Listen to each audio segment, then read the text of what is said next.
大贼杀不杀？杀！领头！兄弟们，你们上阵杀敌的机会来了！夺印州，杀进城！夺印州，杀进城！夺印州，杀进城！夺印州，杀进城！夺印州，杀进城！夺印州，杀进城！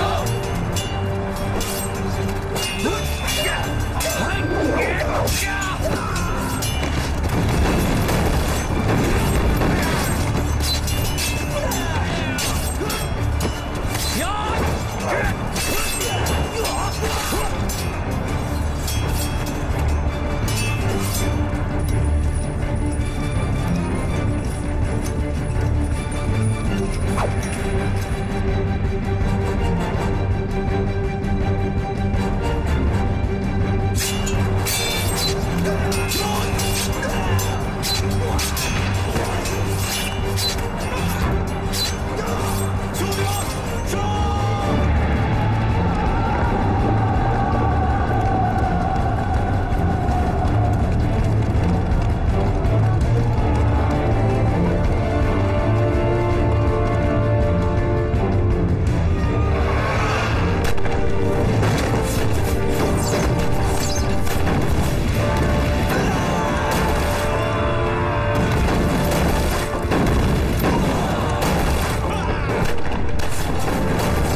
听说你经超人称万人敌，交手之后，果然名不虚传。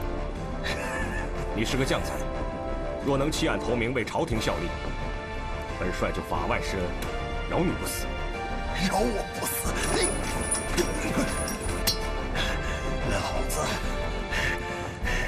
老子需要你饶我不死吗？你现在已经别无选择，还望三思。好男儿应该战死沙场，建功立业，我岂能为了活命苟且偷生？呀！将军，天亡我大齐！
万岁！万岁！800里捷报！哦，又有捷报传来。是。念。7月23日，岳家军顺利收复襄阳，至此6郡之役大获全胜。好啊！恭喜皇上，贺喜皇上！哎呀，8年呀，8年来头一次啊！皇上原本预计岳家军完成6郡之役需半年之久，时下岳家军仅以78天便将6郡收复了，其士气之盛，行动之快，实在出人意料。从此，我军得以控扼长江上游，东可进援淮西，西可连接川陕，南可屏蔽湖广，北可突覆中原。所谓一军深入，万夫莫敌呀！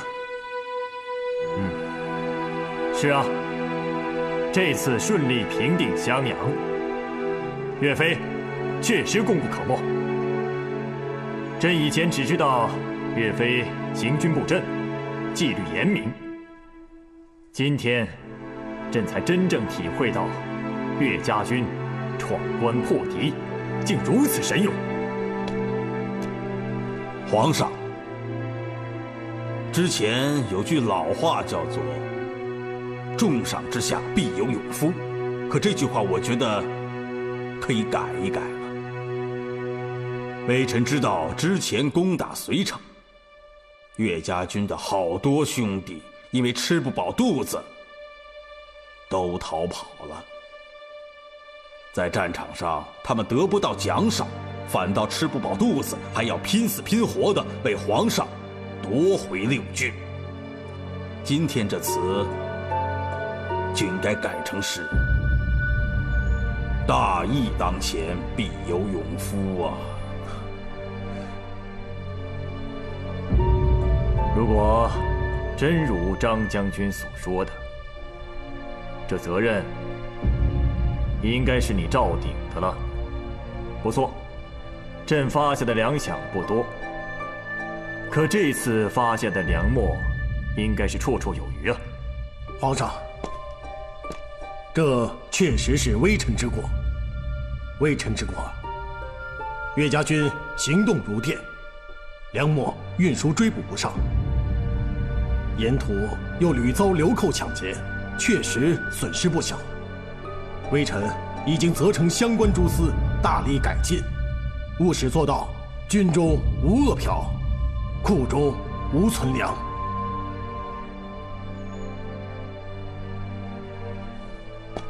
皇上，待岳飞还朝，应该风风光光的办一场庆功宴，好好犒赏诸将啊！秦大人，那是一定的。诸位，通通有份。谢皇上恩典。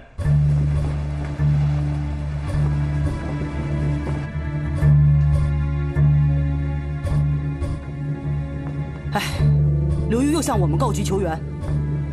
各位叔王有什么主意？我们该不该发兵去救？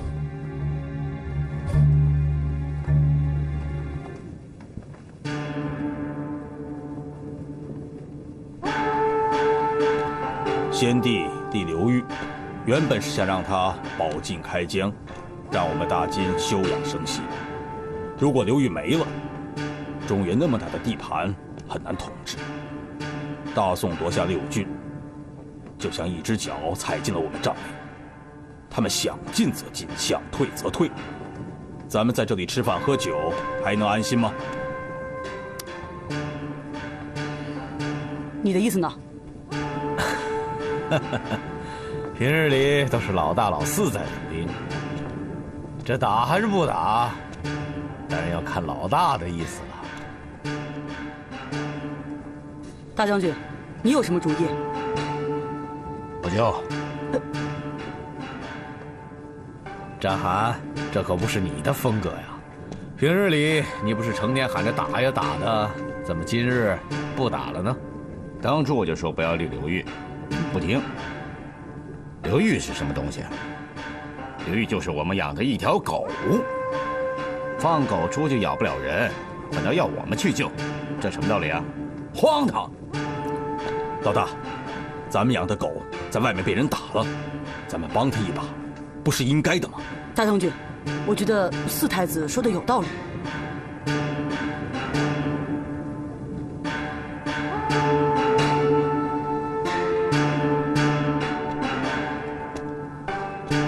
道理？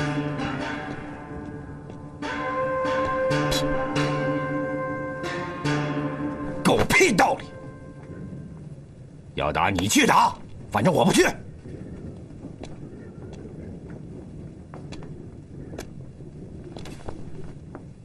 哼！这个詹寒也太过分了，眼里还有没有皇上？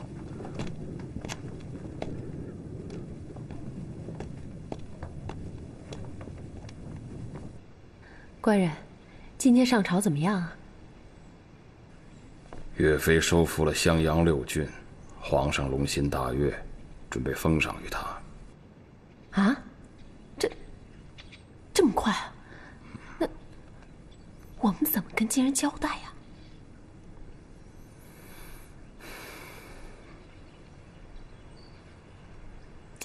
哎呀，你还吃？金人要是败了，消息一旦走露出去，我看你以后还吃什么？咱们连人头都难保啊！我知道，我不正在想吗？皇上正在兴头上，现在说什么他都听不进去的。那也得说呀。兵法有云：其疾如风，其虚如林。若时机未到，则不动如山。那什么时候到？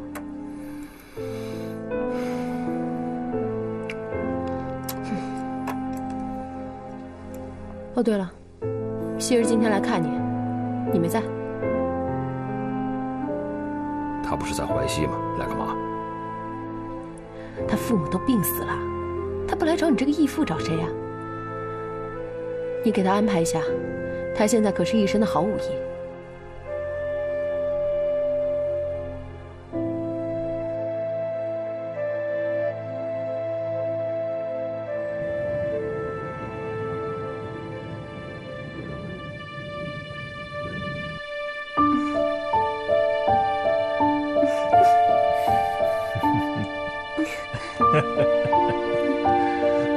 皇上，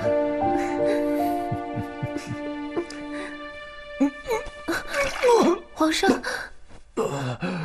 皇上，你怎么了？没事。我给你倒杯水。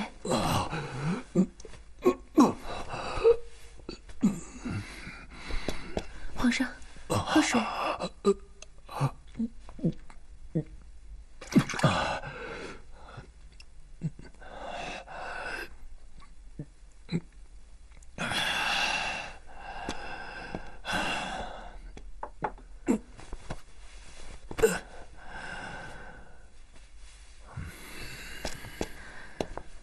皇上，你以后少喝一点酒。朕自从海上回来以后，沾一点酒，骑会儿马，腹内就翻江倒海的。幸好现在是太平盛世，皇上无需在漂泊海上颠沛流离。明日臣妾让太医配几个方子，皇上只需要好好注意调养，便无大碍。朕呐，是个不幸的皇帝。继位以来，风雨飘摇，但是另一方面，朕又是个幸运的皇帝，有岳飞、韩世忠、秦桧这样的文武大臣来辅佐朕。这次能够轻取襄阳，可是立国8年来头一次收复这么大一片失地。你说，朕怎能不高兴，怎能不喝多啊？六郡回归，确实人心沸腾。后宫的嫔妃们听说了，都替皇上高兴呢，一个个开心的像过年一样。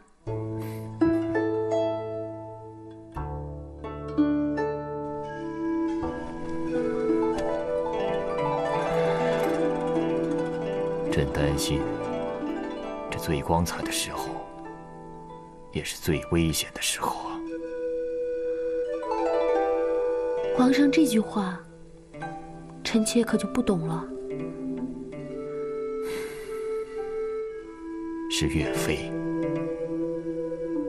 朕担心他一下子冲昏了头脑，便趁势挥师北上，把夺六郡变成夺燕云、夺盛京。你知道吗？夺六郡对付的是伪齐与流寇，而夺燕云和盛京，那要对付的可是金人的铁浮屠啊！皇上是担心金人会发兵？朕担心的是，伪齐和金人联手，那样可就完了。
将军果然好剑法，明日我们再比一场，到时候你可不要让着我。驾！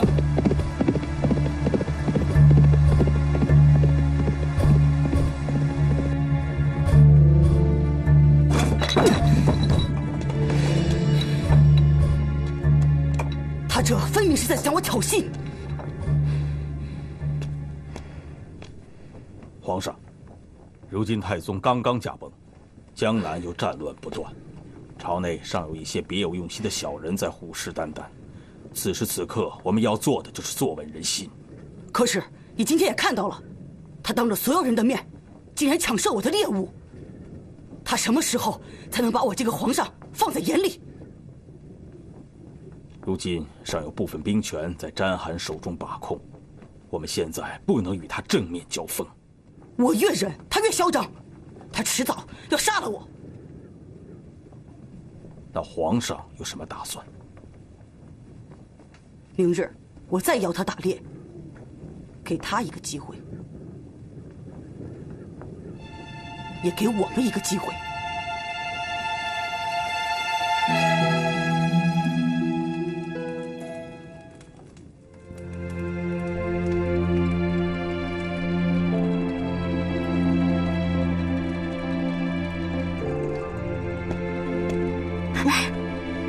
你在做什么？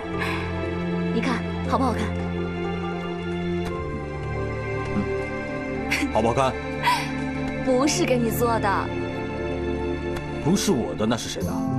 你给哪个野汉子做的帽子，还当着我的面？哎呀，不是野汉子，这是我给我哥哥做的帽子。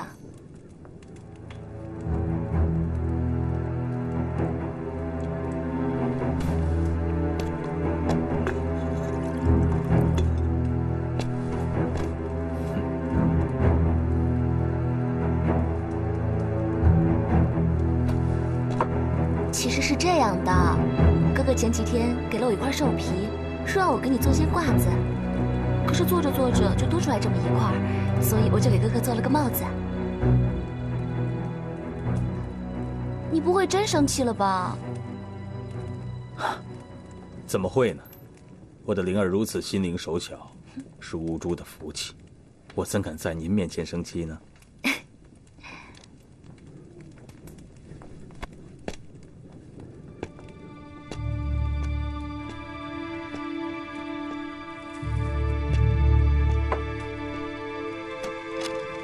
乌珠，这么晚了，明天还要打猎，你去哪儿啊？皇上还有事找我，你先睡吧，我去就回。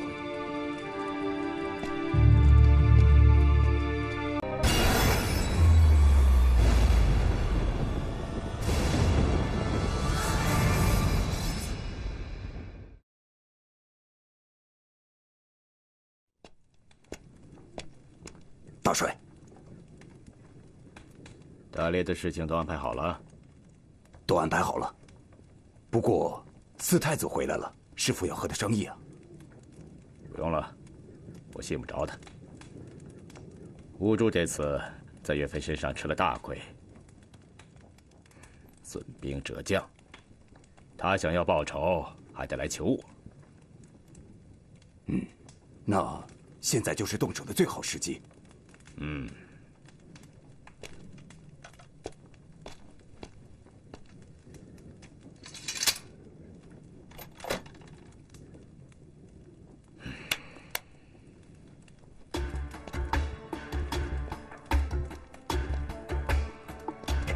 这几天好累啊。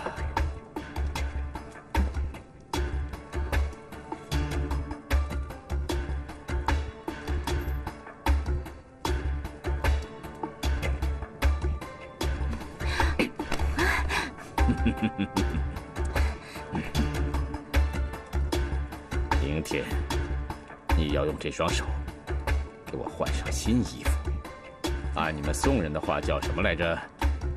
龙袍。对，就是龙袍。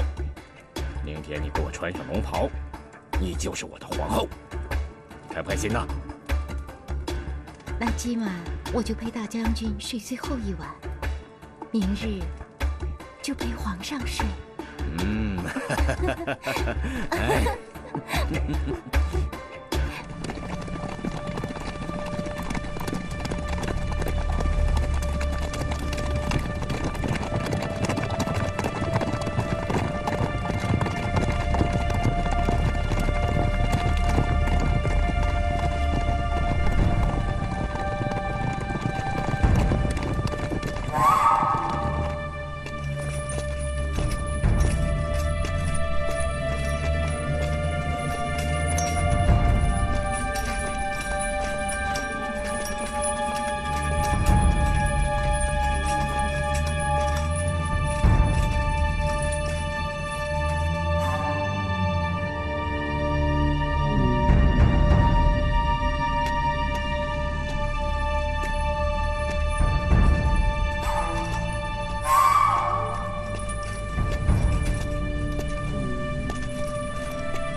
多手下，值得吗？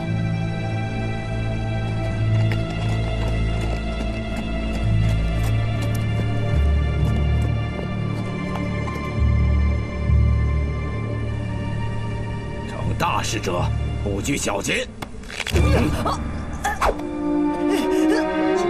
一定要拿回属于我的东西。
你尽量。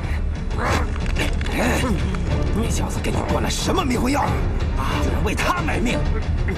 主，这个天下是你跟我一手一脚打出来的。可是先皇传位于他。先皇，你又拿先皇来压我，我就是不服。凭什么是他？就算选的是你，我也会认。孩儿说：“咱们只能打天下，不能做天下。咱们做天下不行，我认了。咱们就应该打天下，他就应该做天下。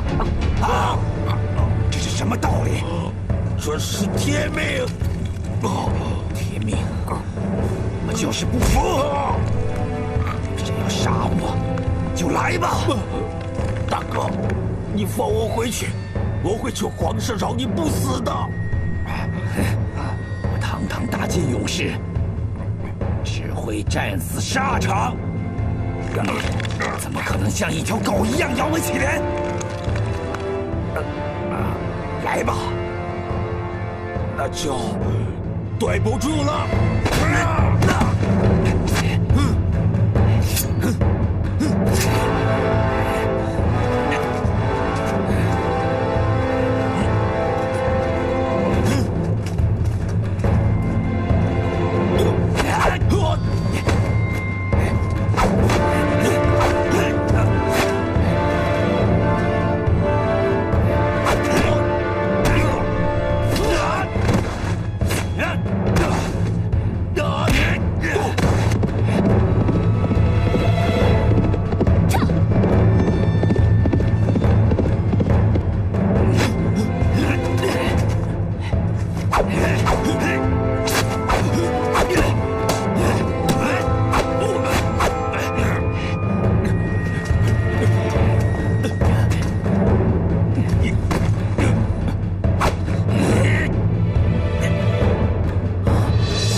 久，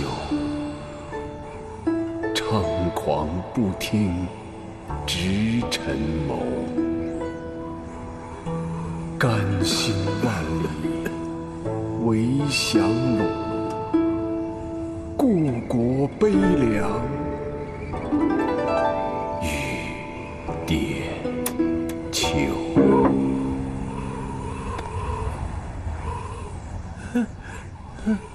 皇上，皇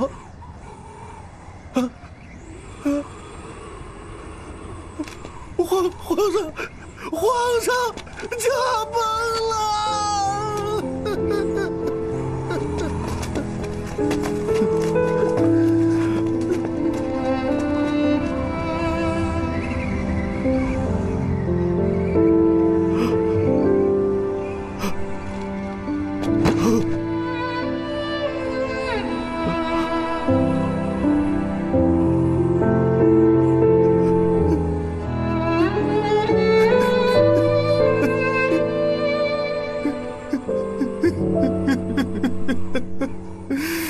父皇，儿臣最后给您行个礼。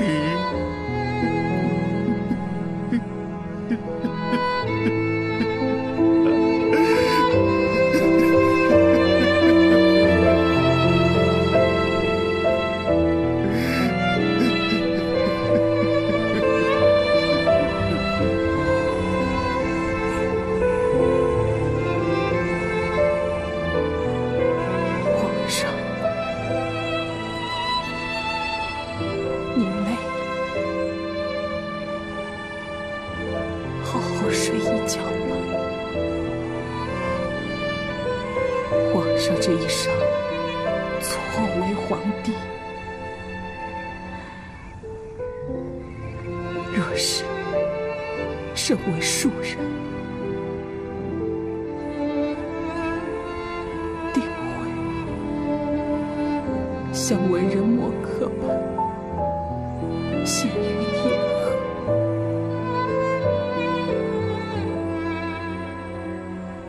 就不用背负那么多国仇家恨，一定会潇洒快乐许多。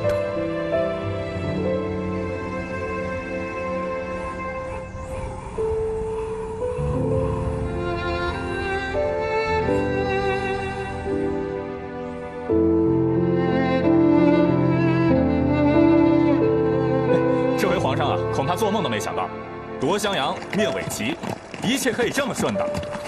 是啊，是呀，这高官厚禄是少不了了，咱哥几个总算可以风光一回了。哎，兄弟们，咱们领了赏银，你们打算怎么花呀？哎，我嘛，就算有再多的银子，也就是在我手上过一下，回去就得交给贵娘。哎，刘八，你看你，有个老婆替你管钱，你还嘟嘟囔囔的。去！我只能把赏银寄回老家给俺娘。我想找个女人替俺花钱，都找不着啊。想找个女人替你花钱，那还不容易啊。杨毛子，我还没说你呢。怎么了？你整天想着小慧，怎么样了？人家不理你了？去你的！别瞎说啊！我啊，整天在外面打仗，总能耽误人家呢，对不对？什么耽误人家？你呀是搞不定人家。哎，我不照样在外行军打仗吗？不照样娶了贵娘？杨毛子，你呀，上了战场比老虎还凶。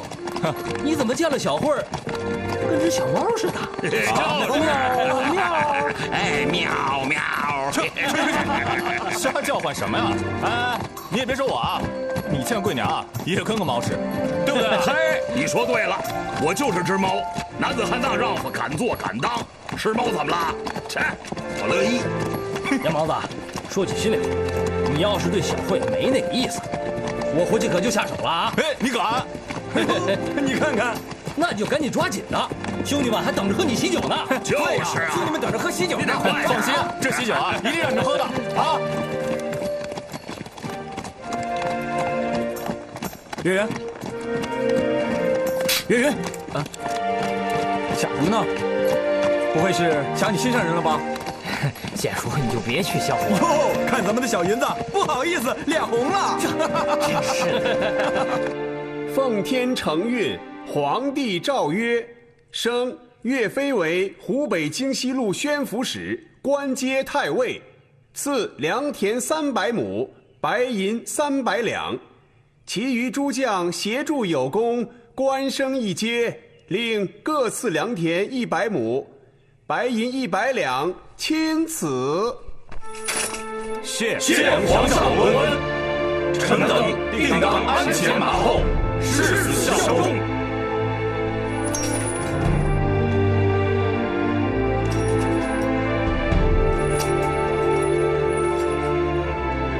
好，真能够得一良将，胜得连城璧啊！啊！皇上，军民则将贤，将贤则兵胜。皇上能如此厚待诸将，已是江山社稷之幸，黎民百姓之福啊！岳飞啊，这一仗你辛苦了，是时候荣归故里，好好的休息休息了。自靖康之难以来，臣一心只想报仇雪耻，收复中原。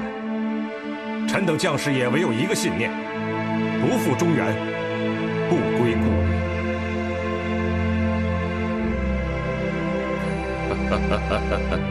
岳帅胸怀远大，抱负不小。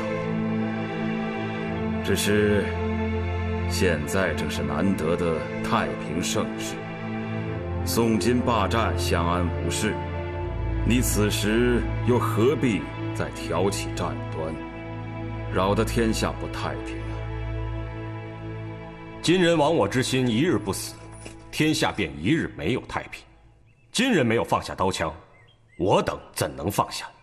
否则，等待黎民百姓的，便只有屠戮。宋金交战多年，国库早就虚耗一空。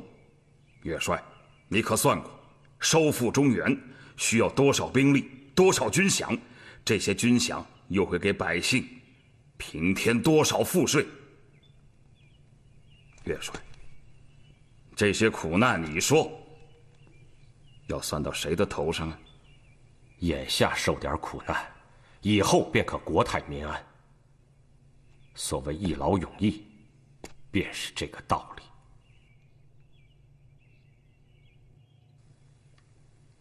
北伐之事，还是请皇上定夺。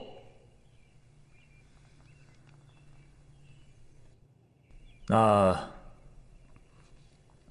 诸位卿家有何意见啊？皇上，微臣身为一员武将，征战疆场，马革裹尸，本是理所当然的事。只是刚才秦大人所言不无道理，现在应该是见好就收的时候了。臣以为不然。岳帅连番征战，战功赫赫，加之朝中还有韩帅、张帅等诸路大军，风头正劲，眼下正是乘胜追击、收复中原的大好时机啊！岳帅与金人屡次交锋，既然提出北伐之意，必然是心中有数。倒是秦大人身在朝堂之上，如何知道打得还是打不得呀？除非什么？除非如今日街市上百姓所言，秦大人是别有用心。赵大人，捕风捉影之言，你赵大人却信之早早。我们大宋有你这样的丞相，真是朝天之福。你够了！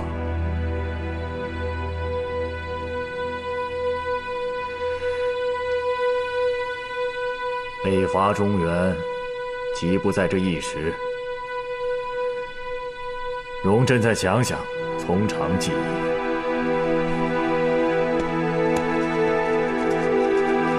退朝！吾皇万岁万岁万万岁！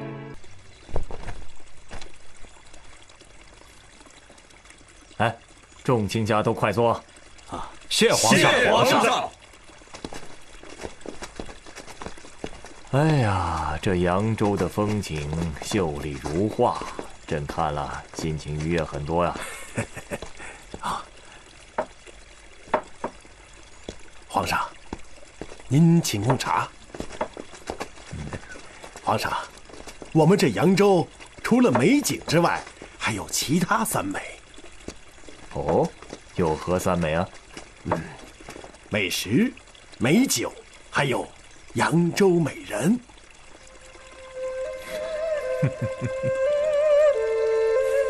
先请皇上品尝这第一美。好。三丁包子，千层油糕，鸡丝卷子，蟹黄蒸饺，翡翠烧麦，笋肉锅贴，桂花糖藕，三色油饺，四喜汤圆，生肉藕夹，赤豆元宵，拆烩鲢鱼头，趴烧整猪头，还有三套鸭，大煮干丝。啊，这是清蒸白鱼，蟹粉狮子头，请皇上品尝。不错啊。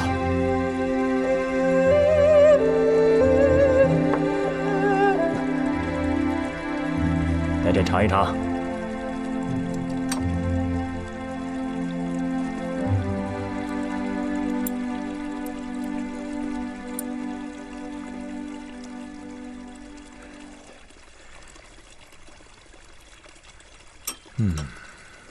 口味清新啊，跟朕在宫里吃的东西果然是不一样啊！啊，你叫什么名字啊？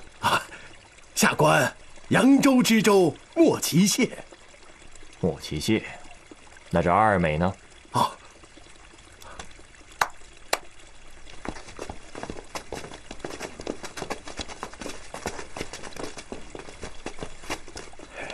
皇上，这第二美就是扬州的美酒，洋河曲酒。所谓闻香下马，知味停车，那是酒味冲天呐！飞鸟闻香化成凤，味占江南第一家呀！马上开封上酒。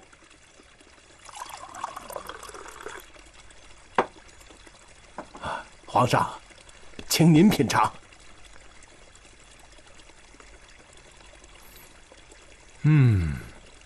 好香的酒啊！来，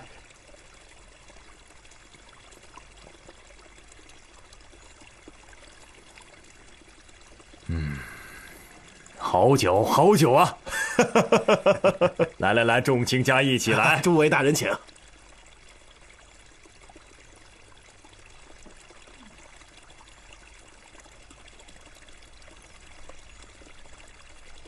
岳大人，您怎么不喝酒啊？岳飞已戒酒了。岳爱卿戒酒了。哦，他那杯，朕带他喝。哦，是是是。来，共饮此杯啊！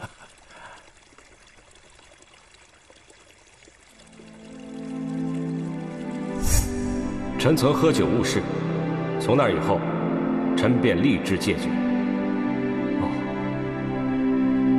戒酒是好事，以后光复大业，朕还要仰仗于你。好，从今天开始，朕陪你一起戒酒。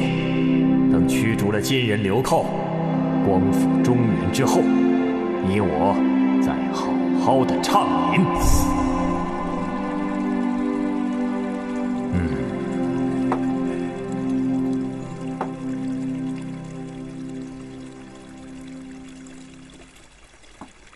这一美你是尝了，二美呢也已经品了，那这3美呢？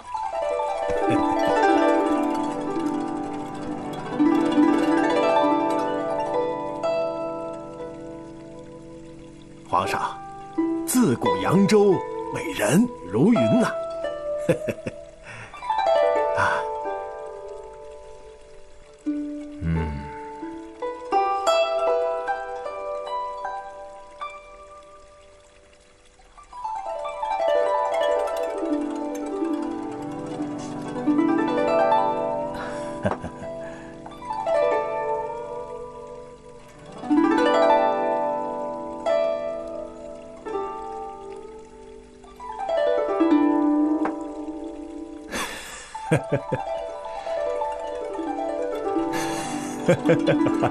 好，好。啊，皇上，除此之外呢，下官还特地为皇上备下了一件礼物啊。下官特地选择了一位扬州的绝色佳人献给皇上，请皇上赏脸。绝色佳人啊，不如这样吧，岳飞他常年征战，劳苦功高，朕就把这位江南绝色佳人赏给你做小妾，你意下如何？皇上万万不可，臣已有家室。哎，岳飞啊，今天你就不要扫朕的兴了。朕想喝你这杯喜酒已经很久了。臣恳请皇上，容臣见过这个女子之后，喝与不喝，再行定夺。好吧，就这么定了。哎，勿再多言，喝。诸位大人请。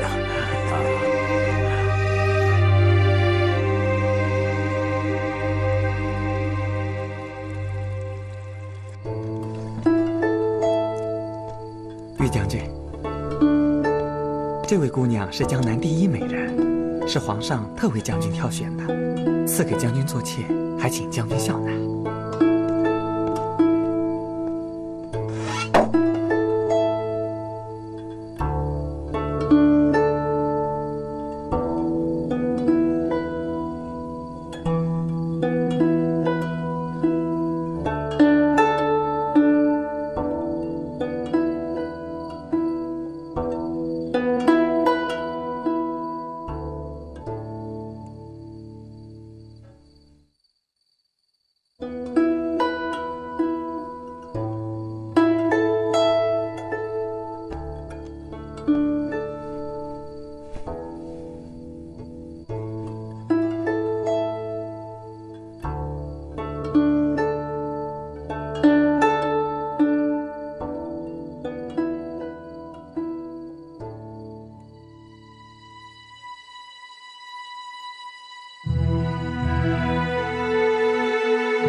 将军，让静妾为您更衣吧。不必了，我们隔帘说话即可。岳某之所以做到这里，不过是因为一纸皇命。岳某出身贫寒，四处征战，上有高堂，下有妻女。如果岳某娶了你，你就要吃粗粮，穿麻衣，住草房。我怕委屈了姑娘。将军，你不用再说了。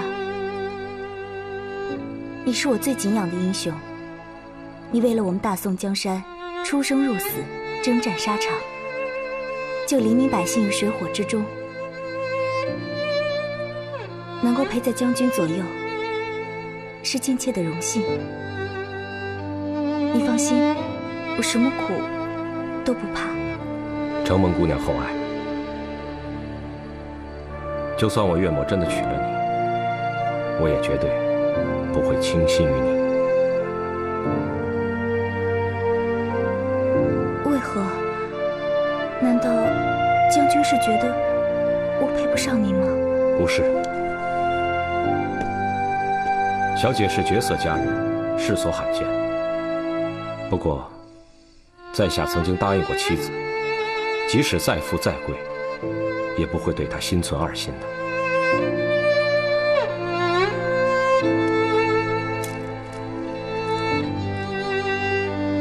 姑娘，我想这样的生活，也不是你想要的。我们真的不合适，还请姑娘找个更好的归宿。告辞。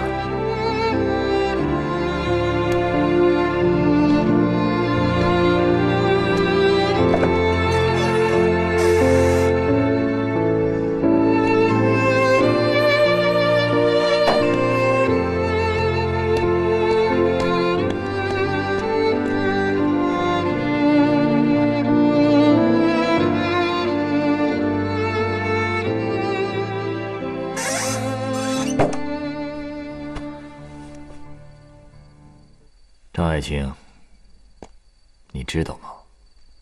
当一个男人不求财、不好色，是很难掌控的。他到底想要什么呀？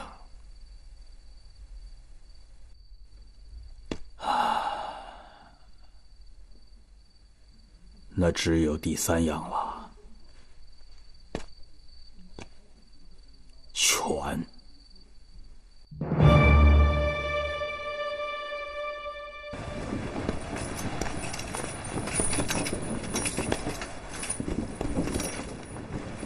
淮西军兵57600人，马3000匹，请皇上检阅。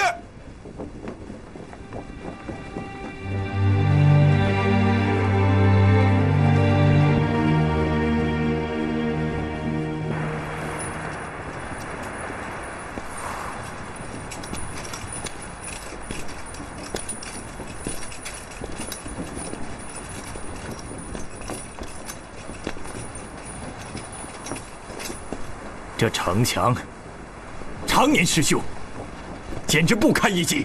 今人若是来犯，该如何抵挡？皇上，好了好了，退下。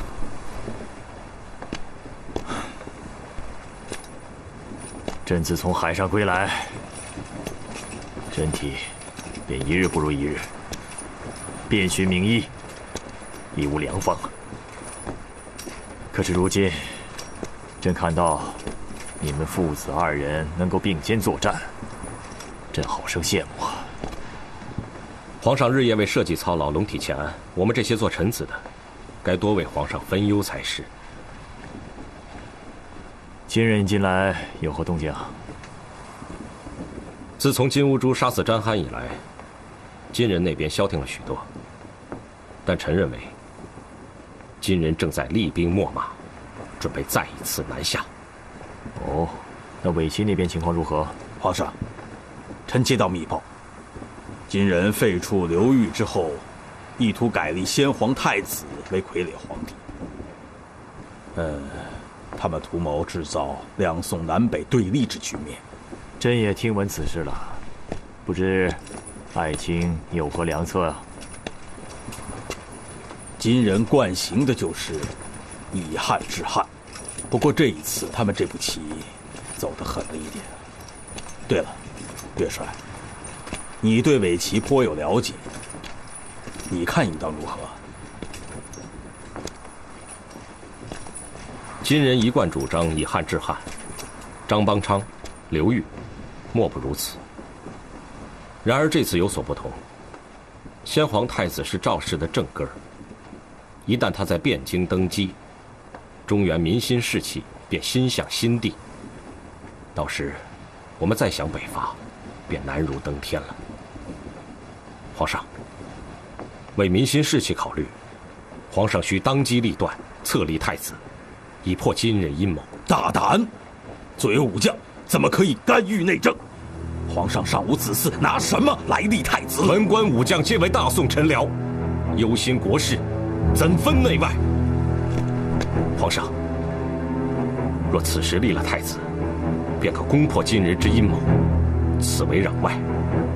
放眼历朝历代，立太子往往能避免群臣拥立新主，平定民心。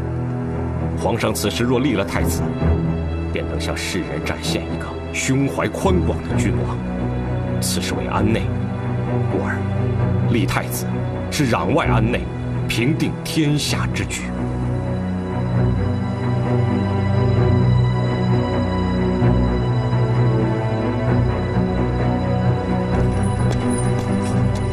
岳飞啊，请皇上三思。轻言随中。然而你手握重兵于外，朕的家事非卿所当顾啊。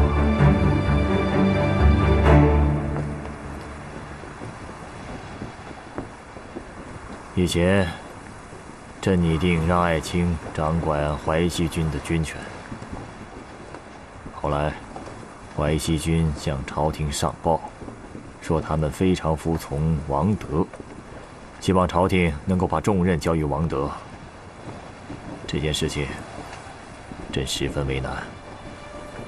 据臣所知，王德和力琼素来互不服气，不相上下。如果把军权交给王德，恐怕会导致二虎相争。王德不行，你觉得张俊如何？皇上既然问起来了，臣只好据实回答。张宣府性子有些暴躁，谋略欠缺，恐怕力雄会不服。那杨仪中应该是高出这二人喽。仪中虽勇，但和王德差不多，恐怕也驾驭不了这支部队。一旦处置不当，变乱可能会在弹指之间。临安如今依靠这批人马驻守淮西作为屏障，如果派支淮西军即能平定中原的话，朕非常愿意。可是万一这个淮西军不但不能收复中原，而且还丢了淮西，那临安跟健康都难保全啊。岳飞，你可有想过这一点啊？臣有对策。近来颇有传闻，说泸州、寿州之间微有边境，经进一步调查才知道，乃是金贼乘虚渡淮，淮西军竟未能察觉，可见军中将领不明之甚。臣知道淮西军的将校中，有擅自拉了士兵逃往淮北的，而淮西方面却一直隐晦不报。皇上，淮西军如此混乱，朝廷却茫然不知，岂不是要坏了大事？若不将此军严加操练，如何能够拱卫东南周全？爱卿的意思是，淮西军统帅非你莫属啊？请皇上明鉴，臣真的不是图谋这支部队，但是有了这5万人马，再加上臣的本部兵马，即可出兵北伐。臣可以保证，不出3年，中原可复。朕知道了。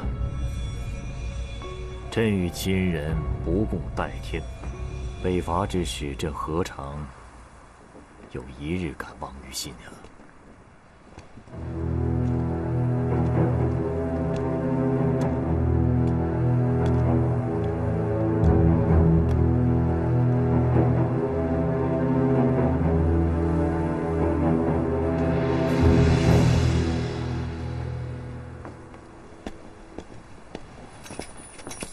这个岳飞，一不贪财，二不好色。朕只知道他志向非小，今天看来的确如此。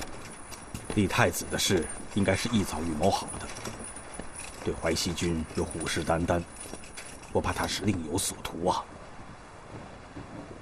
朕什么都可以给他，就是大军不行，要不然恐怕将来就麻烦了。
都赏赐于你，也不为过啊。朝廷正在多难之时，臣不敢迎接安乐窝。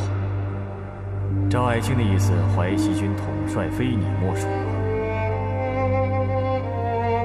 请皇上明鉴，臣真的不是图谋这支部队。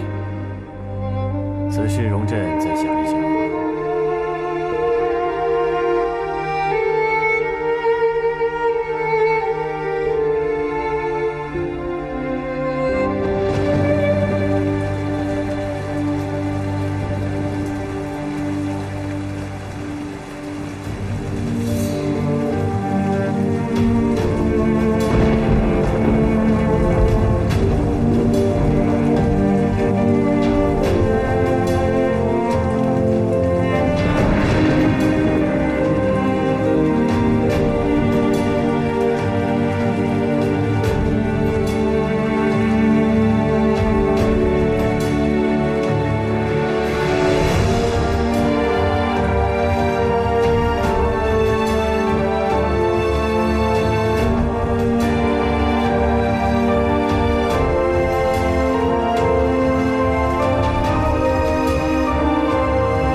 好词，好字。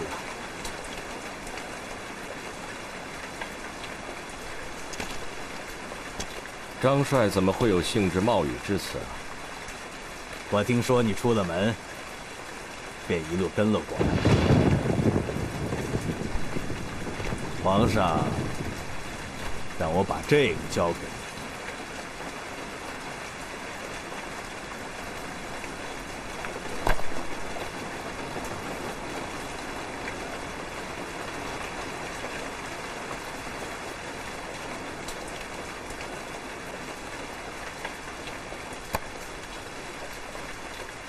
淮西河军颇有缺者，淮西之兵须得朝廷指挥。若万千宠爱及情以身，不顾下情，军心思变而酿大祸，其中委屈，请以息之。朕对情之以重，请以息之。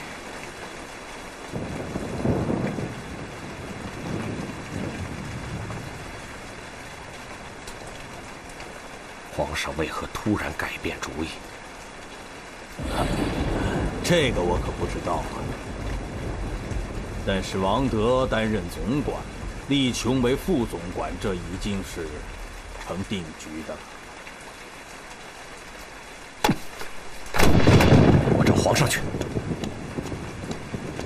兄弟，皇上已经起驾回宫了，你还是回驻地待命吧，我还要处理交兵事宜。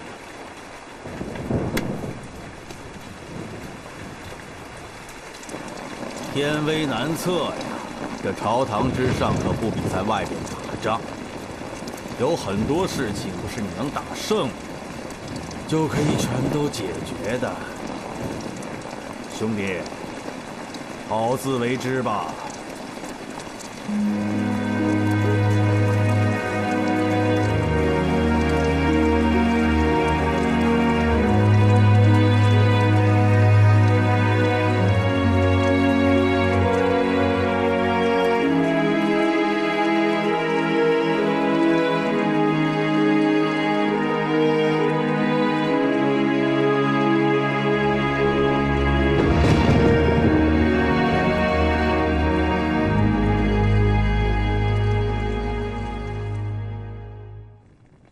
即日起，王德任淮西军总指挥，力琼为副指挥。凭什么让他执掌兵权？这是皇上的意思。李将军，从今日起，你可要好好的辅佐我，咱们两个同心协力，一起治理好淮西军。放屁！哎，二位将军不要吵了，大家都是自己人。以后还要同心协力，同仇敌忾才是啊！李将军，你对这样的安排要是不服气的话，大可向皇上去请愿。可是你敢吗？哼！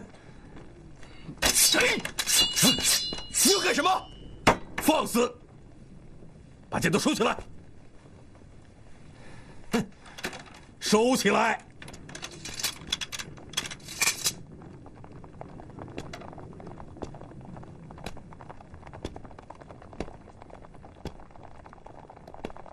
这是皇上的意思，你敢抗旨吗？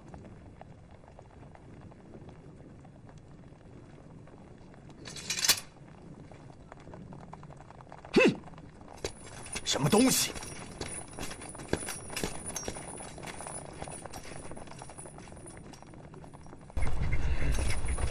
此处不留爷，自有留爷处。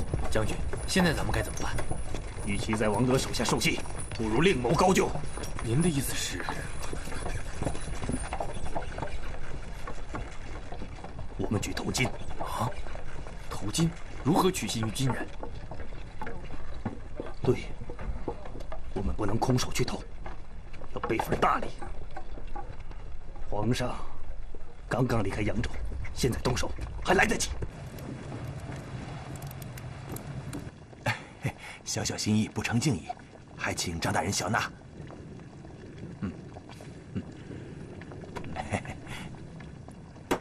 来，喝酒。啊，请。